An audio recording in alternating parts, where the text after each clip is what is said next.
Hello friends, आज हम फांसीवाद और नाजीवाद के बारे में पढ़ेंगे। तो सबसे पहले हम देखेंगे फांसीवाद, उसके बाद देखेंगे नाजीवाद। फांसीवाद कहाँ उदय हुआ था? फांसीवाद इटली में उदय हुआ था और नाजीवाद का जन्म जर्मनी में हुआ था। फांसीवाद एक राजनीतिक विचारधारा है जो 20वीं सदी की शुरुआत में विशेष रूप से इटली में उभरी। इस विचारधारा का प्रमुख आधार राष्ट्रवाद, अधिनायकवाद और एक मजबूत केंद्रीकृत नेतृत्व पर होता है। ये विचारधारा लोकतंत्र, समाजवाद और उदारवाद के खिलाफ होती है और इसमें समाज के विभिन्न वर्गों के बीच संघर्ष और विविधता को नकारा जाता है। फांसीवादी नेता अपने अनुयायियों को यह विश्वास दिलाते हैं कि राष्ट्र की एकता और महानता के लिए व्यक्तिगत स्वतंत्रताओं का त्याग करना आवश्यक होता है ना। तो किसके नेतृत्व में इटली में इसका जन्म हुआ था? इसके नेता थे मुसोलिनी, है ना। मुसोलिनी इसके नेता थे, है ना। फांसीवाद के जनक ये जाने जाते हैं। फांसीवाद के हम प्रमुख लक्षणों को देखेंगे। पहला है सर्वसत्तावाद। फांसीवादी शासन में एक नेता या पार्टी का पूर्ण नियंत्रण होता है। व्यक्तिगत अधिकारों और स्वतंत्रता को इसमें दबाया जाता है। नेक्स्ट आता है अतिवादी राष्ट्रवाद। फांसीवाद में राष्ट्र को सर्वोपरि माना जाता है और इसे किसी भी अन्य चीज से ऊपर रखा जाता है। ये विचारधारा मानती है कि एक मजबूत और शुद्ध राष्ट्र बनाना अनिवार्य है, भले ही इसके लिए अन्य जातियों या संस्कृतियों को दबाना पड़े। ठीक है। नेक्स्ट आता है व्यक्ति की स्वतंत्रताओं का हनन। फांसीवादी व्यक्तिगत स्वतंत्रताओं को हानिकारक मानता है और ये कहता है कि समाज के हितों के लिए व्यक्ति की स्वतंत्रताओं को सीमित करना जरूरी है। नेक्स्ट आता है सैनिकता और हिंसा का ये महिमा मंडन करता है। फांसीवादी सरकारें अक्सर सैन्य ताकतों को राष्ट्र की शक्ति का प्रतीक मानती है और इसे बढ़ावा देती है और वे अपनी शक्ति को बनाए रखने के लिए हिंसा और आक्रामकता का प्रयोग करती। प्रोपोगेंडा और सेंसरशिप। फांसीवादी शासन अपने नागरिकों पर नियंत्रण के लिए मीडिया और संचार साधनों का व्यापक रूप से उपयोग करती है ताकि लोगों को सरकार की नीतियों के अनुसार प्रभावित किया जा सके, है ना। विरोध का दमन। किसी तरह का विरोध नहीं किया जा सकता है। इस विचारधारा में राजनीतिक विरोध, असहमति को सख्ती से कुचल दिया जाता है। सरकार की आलोचना करने वाले लोगों या समूह को दुश्मन के रूप में देखा जाता है ना। अब इटली में फांसीवाद के प्रमुख पहलू के अंतर्गत बेनिटो मुसोलिनी का उदय, है ना। मुसोलिनी 1919 में फांसी दी कोम्बी डी मेंटो नामक एक समूह की स्थापना की जिसका उद्देश्य इटली को महान शक्ति बनाना था। 1922 तक मुसोलिनी और उसके अनुयायियों ने फांसीवादी आंदोलन को मजबूत कर लिया। मार्च ऑन रोम के बाद मुसोलिनी को प्रधानमंत्री नियुक्त किया गया। इसके बाद धीरे धीरे वो एक तानाशाह शासन स्थापित करने में सफल हुआ। आपको पता होगा कि जब प्रथम विश्व युद्ध समाप्त हुआ था, है ना, प्रथम विश्व युद्ध की समाप्ति के बाद इटली जीते हुए दल में था, है ना। जब एक पेरिस की गुप्त संधि के तहत इटली जीते वाले पक्ष में शामिल हो गया था, परंतु जब युद्ध समाप्त हुआ और जब बैठकें हुई तो उसमें इटली को जो उसने अपनी मांग रखी थी वो नहीं मिली। इसी कारण ये कहा जाता है कि इटली जीतकर भी हार गया, है ना। इटली जीतकर भी हार गया। फांसीवादी विचारधारा। फांसीवादी इटली में एक राजनीतिक, आर्थिक और सामाजिक व्यवस्था के रूप में विकसित हुआ जो राष्ट्रवाद, अधिनायकवाद और सैन्यवाद पर आधारित था। मुसोलिनी का फांसीवाद व्यक्तिगत स्वतंत्रता का विरोध में था। इसके स्थान पर एक सशक्त और केंद्रीकृत सरकार का समर्थन करता था। मुसोलिनी का नारा था सब कुछ राज्य के भीतर, राज्य से बाहर कुछ नहीं, राज्य के खिलाफ कुछ नहीं, है ना। ये एक हिगेल नामक चिंतन भी ऐसा ही कहते थे, है ना। हिगेल नामक एक चिंतन थे, वो ये कहता था राज्य सर्वोपरि है ना, राज्य को वो सर्वोपरि मानते थे, है ना, राज्य सर्वोपरि। नेक्स्ट आता है राजनीतिक तानाशाही। 1925 तक मुसोलिनी ने इटली में लोकतांत्रिक संस्थाओं को समाप्त कर दिया और फांसीवादी पार्टी को एकमात्र वैध राजनीतिक संगठन घोषित कर दिया। उसने प्रेस की स्वतंत्रता पर रोक लगाई, अन्य राजनीतिक दलों पर प्रतिबंध लगाया और विरोधियों का निर्मम दमन किया। मुसोलिनी ने एक पुलिस राज्य की स्थापना की जहां विरोध और आलोचना को बर्दाश्त नहीं किया जाता था। सरकार के खिलाफ बोलने वाले को गिरफ्तार कर लिया जाता था या मार दिया जाता था। सैनिकता और विस्तारवादी नीति। मुसोलिनी ने इटली को एक सैनिक और साम्राज्यवादी राष्ट्र के रूप में पेश किया। उसका सपना था कि इटली रोमन साम्राज्य की तरह फिर से एक महान शक्ति बने। इसके लिए उसने 1935 में इथोपिया पर आक्रमण किया। 1939 में अल्बानिया पर कब्जा कर लिया। उसने जर्मनी के एडोल्फ हिटलर के साथ मिलकर गठबंधन किया और द्वितीय विश्व युद्ध में प्रवेश किया, है ना। जर्मनी में एडोल्फ हिटलर था वो नाजीवादी तानाशाही शासन को बढ़ावा दे रहा था, तो इन दोनों का गठबंधन हो गया।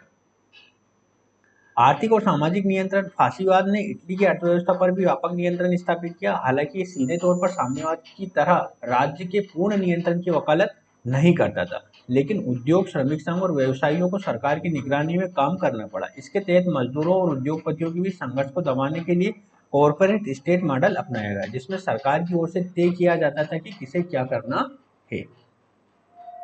प्रोपोगेंडा और सांस्कृतिक नियंत्रण, मुसोलिनी ने जनसंचार और प्रोपोगेंडा का भरपूर उपयोग किया।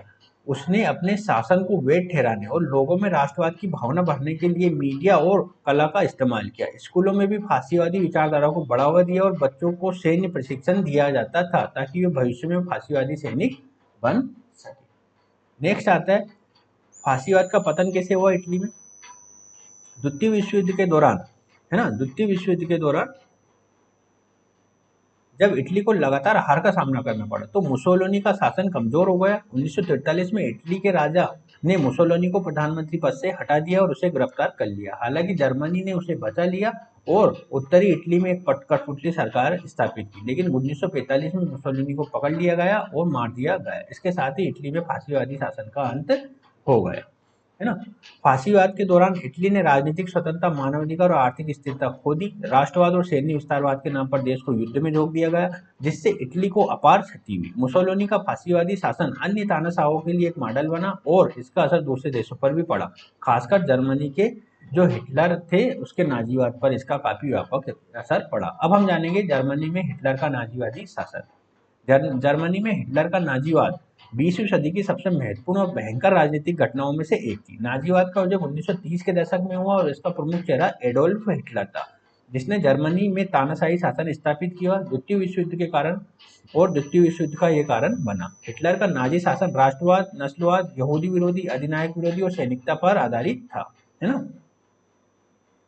अब नाजीवाद के उदय किन परिस्थितियों को दर्शाता है। 1919 में प्रथम विश्व युद्ध की समाप्ति और वर्साई की संधि, है ना, ट्रीटी ऑफ वर्साई के बाद जर्मनी को भारी आर्थिक और राजनीतिक संकट का सामना करना पड़ा। इस संधि के तहत जर्मनी को बहुत सारे क्षेत्र खोने पड़े, भारी युद्ध मुआवजा देना पड़ा और उसकी सैन्य शक्तियों को सीमित कर दिया गया। इससे जर्मनी की जनता में बहुत असंतोष और हताशा फैली। इस असंतोष का फायदा उठाते हुए एडोल्फ हिटलर और उसकी party national socialist German workers party, जिसे आमतौर पर नाजी पार्टी कहा गया, ने 1930 के दशक की शुरुआत में जर्मनी में सत्ता हासिल की। 1933 में हिटलर को जर्मनी का चांसलर नियुक्त किया गया और उसने धीरे धीरे जर्मनी में लोकतंत्र को समाप्त कर नाजीवादी शासन पर आधारित एक तानाशाही शासन की स्थापना की। अब नाजीवाद के प्रमुख सिद्धांतों को अगर हम देखें तो शुद्ध आर्य नस्ल का सिद्धांत, है ना।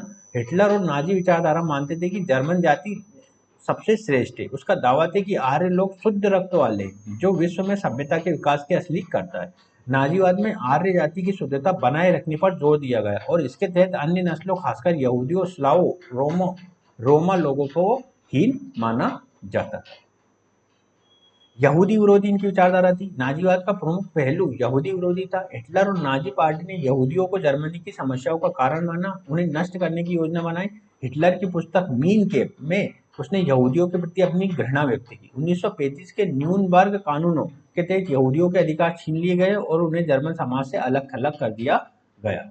आगे आता है हमारा, इसके बाद नाजी शासन ने लाखों यहूदियों को यातना शिविरों में भेजा, जहां उन्हें गैस चेम्बर में मार डाला। इस यहूदी विरोधी अभियान को होलोकास्ट कहा गया, है ना। इस होलोकास्ट में 60 लाख यहूदियों की हत्या कर दी गई थी। मिलिट्री विस्तार और आक्रामक विदेश नीति। हिटलर का उद्देश्य जर्मनी को एक महान साम्राज्य बनाना था। उसने लोबेंस राउम यानी जीवन के लिए स्थान कहते थे। इसके तहत हिटलर ने जर्मन के चारों जो देश है उन पर आक्रमण किया। उसने 1938 में ऑस्ट्रिया पर अधिकार कर लिया। 1939 में पोलैंड पर हमला कर द्वितीय विश्व युद्ध की शुरुआत की। जब द्वितीय विश्व युद्ध बताऊंगा तो ये कैसे घटनाएं घटी, द्वितीय विश्व की शुरुआत कैसे हुई और उसमें हिटलर का काफी योगदान रहा था। हिटलर की विस्तारवादी नीति का उद्देश्य यूरोप पर जर्मनी का नियंत्रण स्थापित करना था और आर्य जाति का वर्चस्व कायम करना था। द्वितीय विश्व युद्ध और नाजी शासन का पतन। अब इसके बारे में 1939 में हिटलर ने पोलैंड पर आक्रमण के साथ द्वितीय विश्व युद्ध की शुरुआत की। इसके बाद जर्मनी ने फ्रांस, नीदरलैंड, बेल्जियम, नॉर्वे और कई अन्य देशों पर आक्रमण किया। शुरुआत में जर्मनी को कई सफलताएं मिली। 1941 में सोवियत संघ पर हमले और 1941 के अंत में अमेरिका के युद्ध में प्रवेश के बाद युद्ध का परिणाम जर्मनी के खिलाफ हो गया।